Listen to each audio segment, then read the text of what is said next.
The drafty century-old building in Milledgeville is known as the Stembridge House, named for one of this town's most cold-blooded killers.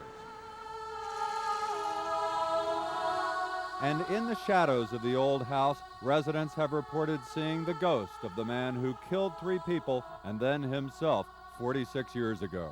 It's pretty gruesome.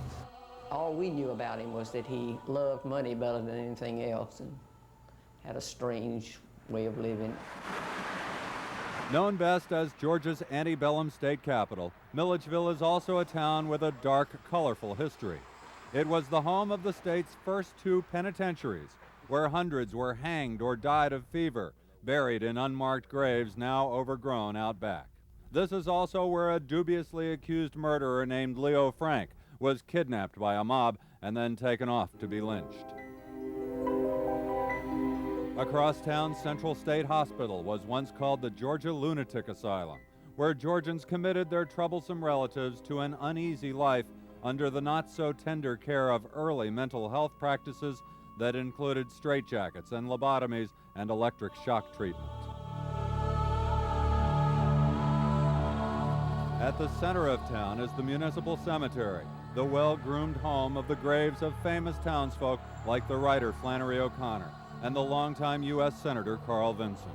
But the cemetery has hundreds of not-so-famous final resting places, their stories told by a local minister named Harold Lawrence.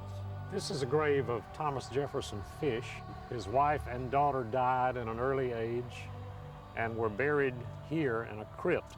And after a time, he came up here one night after having walked here and took the door off of the crypt and walked inside and drug in his rocking chair and bricked himself up from the inside. The cemetery is home to the grave of James Ullman, who died from cannon fire fired at a funeral service for the late President Andrew Jackson. There's the tomb of Dawson Johnson, surrounded by the unmarked graves of his 7 wives. Amanda is at 2 o'clock, Elsie is at 3, both to the right of Cynthia, northwest of Laura Lee. And there's the grave of the love-struck Daniel Lyman, who'd ridden a horse from Rhode Island to Milledgeville, only to find that his fiancée had married another. He was so distraught that he came here to the cemetery and he threw a rope around a limb on this tree, stood in his saddle, and hanged himself. And when they found his body, they buried him right here where he dropped, and that's where he remains to this day. Spooky place. Certainly is. If there is such a thing as a ghost, he would be in this house. Definitely. It's a town with plenty of fodder for the spirited imaginations of townsfolk, who look at an old creaky house and see more than vintage design.